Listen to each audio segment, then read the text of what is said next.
And what's the most challenging thing you've been through together? And how did you get through it? What is the most challenging thing? When we lost our first pregnancy was a very challenging time. Yeah, that was. Yeah. That was. Because I think for me, she's going through the pain, the physical pain, and the emotional pain. And I'm sure as a woman, she's also questioning her ability to bear children at the time. And I am this guy who has wanted to be a dad for so long. Ever since I've met her, I've wanted to be a dad. And here's an opportunity to become a dad, and it just vanishes. So I'm hurting, but I have to be strong. So whenever I went to the hospital, I needed to be clean, strong, Not crying. Not crying, get home alone, and then I'd cry. But we went through it. I think dealing with like last year in April, so I'm on the CA journey or CA route. So I failed APC. So it was the first time for me failing anything academic. So so I basically crumbled, as a person. And he helped me through. Yeah, he was just a pillar of strength. So I was like not sleeping, crying, anxiety attacks, panic, everything, and he was just there, and it was challenging. And then we found out that we're pregnant. So on top of that failure, finding out that you're pregnant and not knowing, that there was a lot of uncertainty, around that, that time. So let me pick up on the most recent occurrence that we've had. We've always wanted to build construction-wise for our families. When we got married, it's some of the conversations that we had. We were honest about it. That look, I would like for you to help me build at home, and same with her. So we began to put plans into place. We had drawings put into place, and then we prayed about it. Fast forward about 7 or 8 years later, we began to see those plans unfolding, So much support from her that I received when I built on my side of the family. Oh my goodness, those that have been through and have built either their own personal project or they've built in their families, they would know some of the painful experiences that you go through with construction people, Her support, how she was everything into it, as if she was blood birthed into my family. We had the most challenging. At some point I told her that I just feel like I think I'm just gonna wake up in hospital due to stress that I'm getting due to this building project. Her comfort, her prayer, her resiliency, and that she kept comforting us and comforting me with. We emptied everything that we had just to ensure that eventually we see it to completion. Fast forward, we've completed it to a phase that we thought, now it's habitable. People can move in. We're there. We're celebrating. I picked her up at the airport in Durban. I still reminded her about a couple of weeks ago. I said it to her like, one of the moments that I will never forget in my life was how excited that day when I picked you up at the airport, when we were moving in my family home. I don't think I would be able to see that again, but it just brought so much comfort. It brought so much, I think, reflection on me, that such genuine happiness that you had. It was like as if it's your own. You've been birthed into my family, And then it was her turn. We had been talking about it for also several years. There were a lot of tears back and forth. that she was expressing that it's something that she would like to do on her side of the family. Mind you, we did these 2 projects back to back. We finished the other one. If it's this year, next year we hit the other one in Eastern Cape in Mount Frere. And even then, how she supported on my side of the family, I could not hold myself. I threw everything that I had, every little strength and ounce that I had into it. There are many things that we could tell, but these are most recent, which were very, very difficult to us. Our families, they just saw things moving. They would not have, they don't know how much effort and how much pain that we went through just to see them come together. Sure. I think there's a lot. To pick one would be quite challenging. For me, marriage is, I call it a roller coaster ride. It's literally that. So if it's not money, it will be changes that happen. If it's not changes that happen, it will be the loss of money, kids, trying to grow a family, trying to make dreams happen. So to point one thing, I think would be quite difficult. But I think what my wife alluded to with the changes that happen, because even in psychology, the one thing that really messes somebody up big time is changes. Whether it's recession, COVID, it can wreak havoc. So I think for me that the one word changes is what has been quite problematic, but being able to overcome that through understanding and knowing that, look, we are in this for the long haul, and even if we drag each other for the longest time, as long as we have those good times where we reconcile and we make sense and take stock and come back and make this thing work, is what this thing is about. So I don't think it's just one thing, but it's the changes that happen and adjusting to the changes that happen. Like when we got married, I was super tiny, and now I'm not super tiny. My wife was pointing out recently that I've got like 2 strands of white hair, so I don't know. So we are changing constantly, but I think working together and going through the changes together, the stress of it and overcoming it is an asset. Also, I'll say it, your transition from a 9-to-5 to self-employment. That was difficult.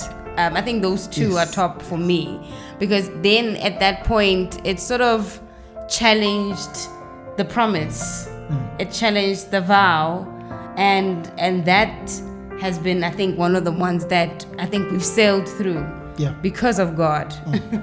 More than anything.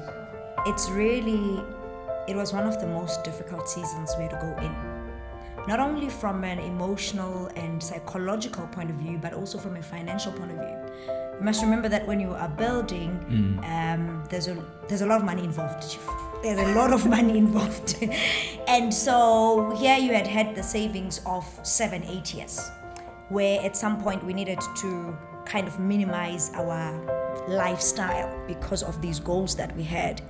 And when it was time for this to happen, I don't know, we expected that things will just move, as simply as possibly could. But at the back of COVID and lockdown, it was quite strenuous, because we would get a service provider that then, it's money but doesn't finish the job. And so it was such a tough journey, to walk through. And we didn't have anyone, I would say, who was there to kind of walk us through the journey and help us understand what to expect. But I think I'm grateful that we were so aligned in our goal. We were so aligned in what we want to achieve. I remember when I sent the picture of the elephants, I call them headquarters, house to a friend of mine. And then my friend said, "No, but Mngani, why are you building Mbaki's house? Blah, blah, blah. What will happen with your family?" Because obviously she don't know what we were working on, and already plans were in place for us to build on both families. And I said to her, it's because of where we are. We are just so aligned. And I used to say to him, as long as we are one and we are united, we're gonna do this. There was a time where he had to go to KZN and stay there for a good 2-3 months to make sure that the project happens and the project finishes. And I was left here alone. And it was such a difficult time because she couldn't leave. And mind you, she was staying at a friend's place. She didn't have a place and this is why you were taken to multiracial schools. The Bantu education is coming out. So he was there for a good 2-3 months and I was here alone. It was very difficult because there were times where you really miss your person and he's busy and he's stressed out, you want to be there. He was eating takeaways almost every day because I wasn't there to, serve him. And so there was just all these things that were happening, from a psychological, financial, emotional point of view. But we thank God that sometimes it takes the grace of God. The reality is that it's not always because we are better. It's not always because we are strong. It is because that the grace of God is always sufficient, and we are grateful. Yeah, I think same. I think that's the hardest thing we've went through so far. Her failing her APC, and it was everything to her. She wanted this goal to become a CA. Even when I met her, it's something that she wanted. She was clear about it. She wants to achieve that, and I respected that. So me coming in 2020 and marrying her in that season, she was, I think you guys wrote in December, right? So, and we're getting married in the same month. Also, you feel like, I'm responsible partly for this failure because she's never failed before, So, but yeah, getting through that, being prayerful and being hopeful and telling her that, she'll get another chance. It's not the end of the road. So, yeah. I think that for me was the hardest. I also took responsibility that maybe I should have married you the following year. I wasn't aware of that. Okay, at least you know today. Yeah. And just to add on to that, the issue of change is very important because the truth is that change always happens. And we always, you can either embrace change or you can either reject change. Yeah. So in marriage, it's important to know that change will happen and it's important to embrace it.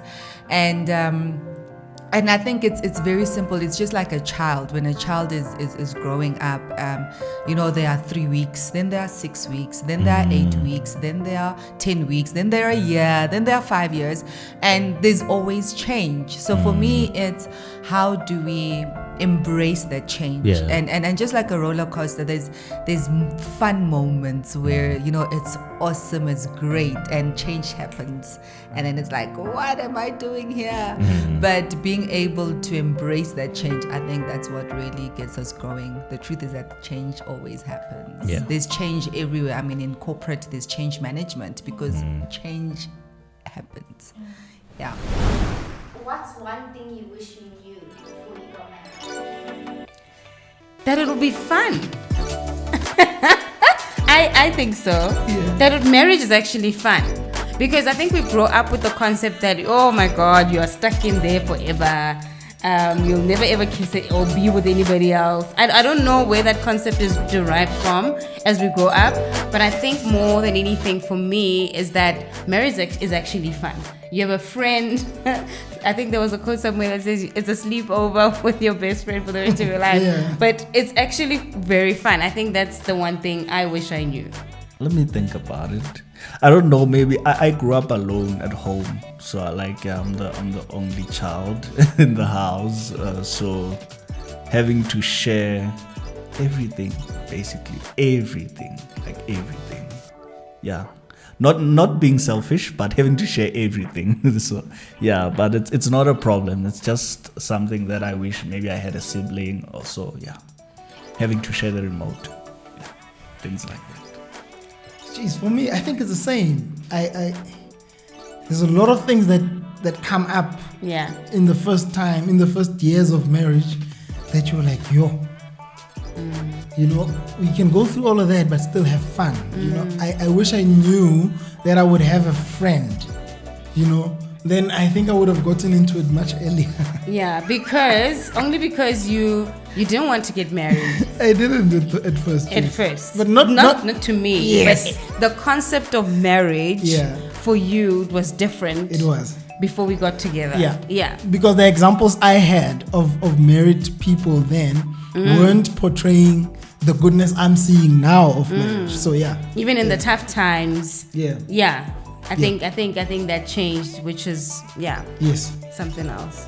I think sharing a space is one of the most, because I also lived alone for the longest time. Like even when I went to varsity, like I didn't have a roommate, so I was like alone for like years and years and years. So having to share a home with another human being after like years of not sharing a home or your space with another person, was something. What would you say are the 5 things, just 5 things that make marriage work?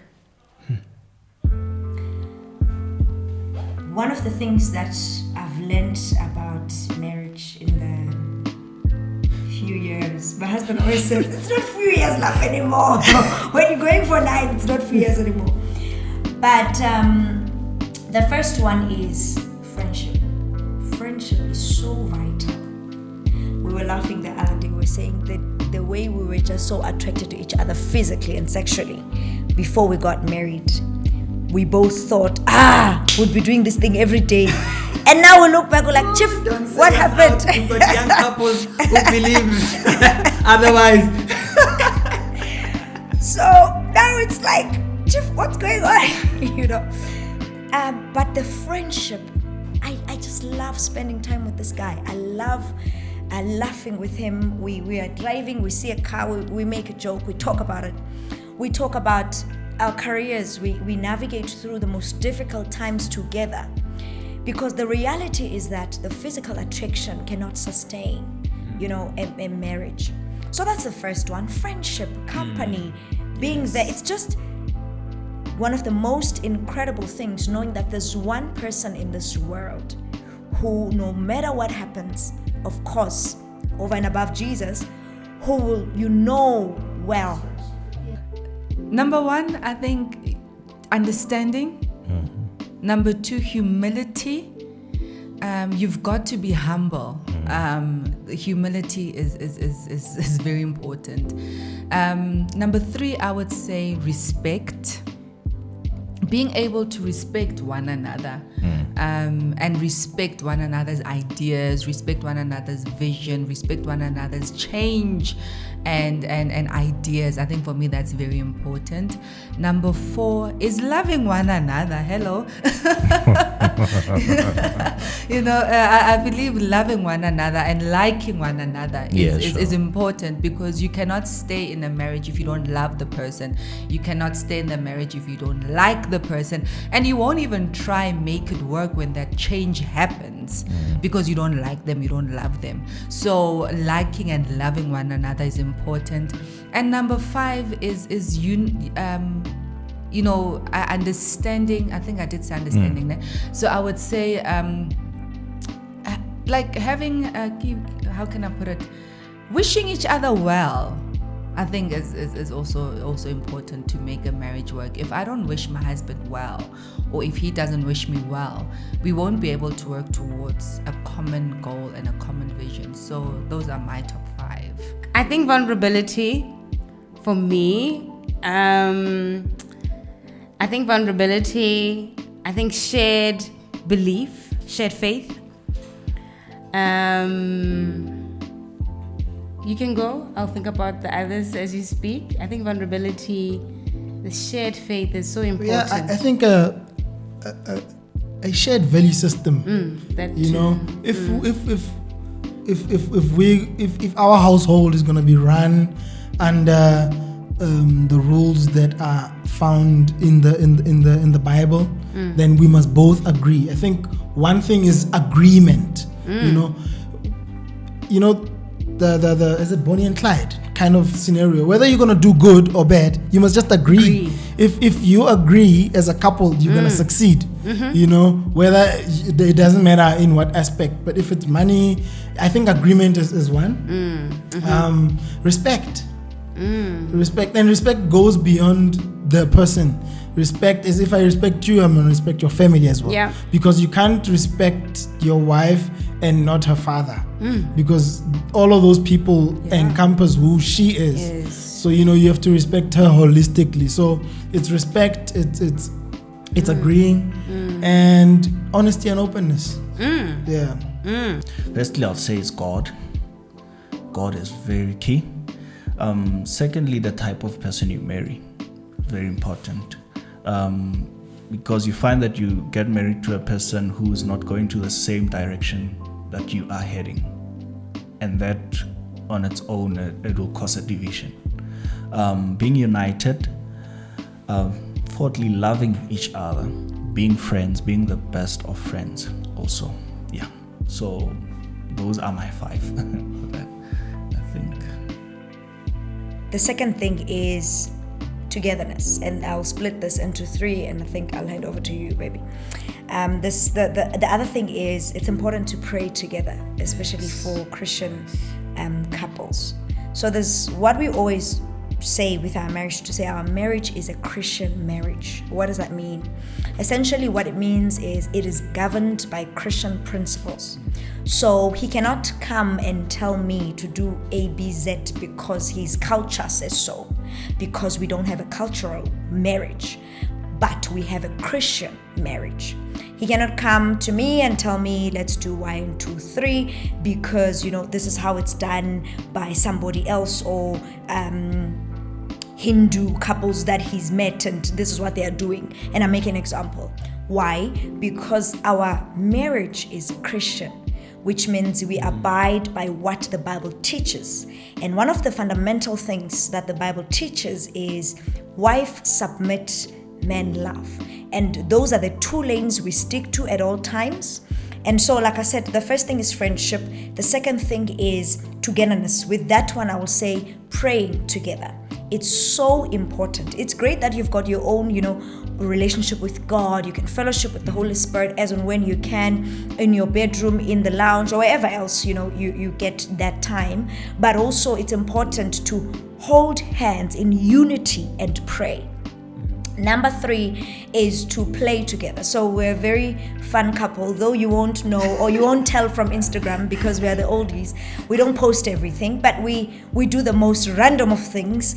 We've gone skydiving, we've got we've ziplining, we've done, what do they call, kayaking. Like we do those kind of things. We enjoy them, and we do restaurant hopping every now and then, where we just go to Pretoria and we go from one restaurant to another and ordering things we've never eaten before. And for us, that is playing together. Ice cream dates.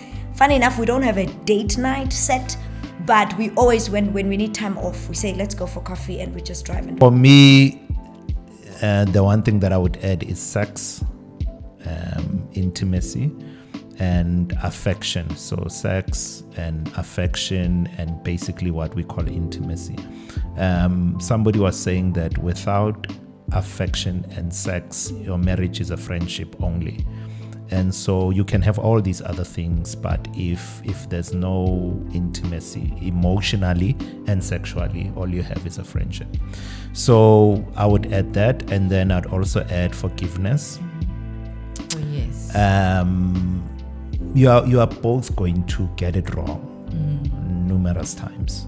So one of the best things that you can ever do in your marriage is to learn how to forgive and to learn to ask for forgiveness as well. If you can be good at that, conflict resolution is super important. Listening as well, because sometimes we talk too much and we don't take time to actually listen intently to our partners, to actually find out, what's bothering you. Are you okay? Is there something that I can do better, in terms of our relationship? So without listening, man, I think, we spoil quite a lot of things in our relationships that should be going well, but because, you don't listen, it hurts the relationship. So I would add those in. And another one is taking initiative. It's important that you get your marriage out of autopilot, because frequently we can push so many other things, studies, business, work, and we don't become intentional about, getting stuff done in a relationship and being intentional. I want to spend time with my partner. I want to be there for her. I want to be there for him. So the lack of initiative, the lack of desire to influence and impact your partner in a positive way and to build your marriage can frustrate it. And when you leave something on autopilot, at some point it will crash. You have to get the thing going. So that's the other thing that I think a lot of couples sometimes miss. I'm not sure how many I am at the moment, and I'm just going. The other thing is, I was thinking about this as well, is the issue of giving to your partner. Yeah. It's one thing to, for somebody to know that this thing is available, but it's another thing for that person to know that this thing is given. Yeah. And in most cases, there's the implication of availability. Love is available, sex is available, emotional affection is available, but is it accessible is the issue. Meaning, can this thing be given to me? When I do counseling, I talk about how, women love money, and there's nothing wrong with that. That's how they are designed. And that they need to eat your money, right? Yes. As a man. And even if they earn higher than you, they still want your money. Of course. Now, on the flip side, men love sex. And it would be nice if money was given. Okay, so my 5, it's love, it's mutual respect, it's trust, it's faithfulness, and a good friendship. Yes. I like on the point, I think I'll just echo one or two things of what you've just said. That don't take life too seriously. In my language, in fact, it's a phrase that I came across. It says, in marriage, there must be one otherwise dididi.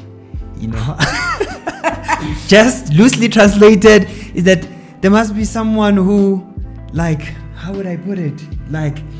Does not take things too personally all the time. Yes, someone who would not take everything to heart. It's a very important attribute. The one who brings the fun element in marriage. Because if both of us are too resolute and stubborn with our own convictions, it would not. It would be a struggle to make marriage work, So some of the things that happen, even if you see it, you might take offense out of it. Just let it slide. Listen, you've got a lifetime together with this person that you are building. Just let it. If I did it for this once, just let it slide. You will find your opportune moment where, if it really offended you that much, you'll be able to bring it. That helps a lot. It helps a lot, especially the more mileage you put into marriage. The butterflies would begin to evaporate.